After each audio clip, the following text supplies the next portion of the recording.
अस्सलामुअलैकुम नाज़रीन, SS news सां गॾु आहियां आयशा सजाद। नाज़रीन, सभ खां पहिरीं हिन वक़्त जी हेडलाइंस ते नज़र विझंदासीं। अवाम हिक ॿिए पेट्रोल बम लाइ तयार थी वञे। हुकूमत पारां पेट्रोल जी अघनि में वधीक 30 रुपया वाध जो इम्कान। IMF जे दबाव ते हुकूमत पेट्रोलियम शयुनि ते 17% GST लाॻू करण ते गौर करे रही आहे, जंहिंखां पोइ पेट्रोल 30 रुपया महांगो थियण जो इम्कान आहे।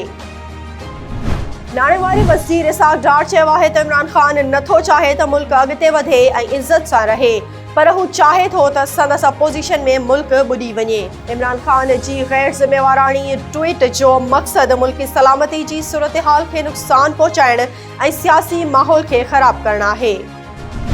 इलेक्शन कमीशन ऑफ पाकिस्तान चयो आहे त ख़ैबर पख्तूनख्वा ऐं पंजाब असेंबलियुनि जी चूंडनि जी तारीख़ बाबति को बि फ़ैसिलो नाहे कयो वियो।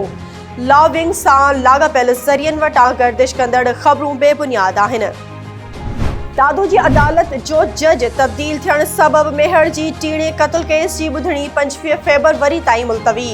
उमेरबाग चांडियो जो चवणु आहे त MPAs भाइरनि खे रोकियो वञे। सरदार भाइर को अणवणंदड़ वाक़ियो कराइणु चाहिनि था। सरदार चांडियो चयो त मेहर में असां जूं ज़मीनूं ऐं मिल्कियतूं आहिनि, उते अचणु वञणु असांजो हक़ आहे। कासमाबाद पुलिस पारां स्ट्रीट क्रिमिनल सां मुक़ाबले जी दावा। हिकु जवाबदार खे ज़ख़्मी हालत में गिरफ़्तार कयो वियो।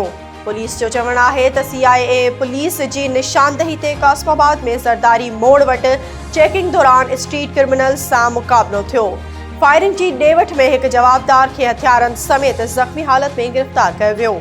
जवाबदार जो साथी मौक़े तां फ़रार थियण में कामयाब थी वियो। कुंडरी में सरकारी रेट ते अटे जी मुनसिफ़ाणी विर्छ न थी। मर्दानी औरतुनि जी मिलगेट आॾो पीह मिल इंतिज़ामिया अटे जी विर्छ बंदि करे छॾी। औरतुनि ऐं मर्दनि जो चवणु आहे त सुबुह खां सॼो ॾींहुं लाइन में बीही ख़ाली हथे वापसि वञूं था। मिल इंतिज़ामिया जो चवणु आहे त इंतिज़ामिया पारां सिक्योरिटी नाहे ॾिनी वई। अटो वठण लाइ ईंदड़ मर्द ऐं औरतूं बदतमीज़ी कनि था ऐं लाइनूं तोड़नि था। नाज़रीन, ही हुयूं हिन वक़्त ताईं जूं हेडलाइंस। वधीक तफ़सीली ख़बरूं असांजे YouTube चैनल ते ॾिसंदा। असांजे YouTube चैनल खे लाइक ऐं सब्सक्राइब करणु न विसारींदा।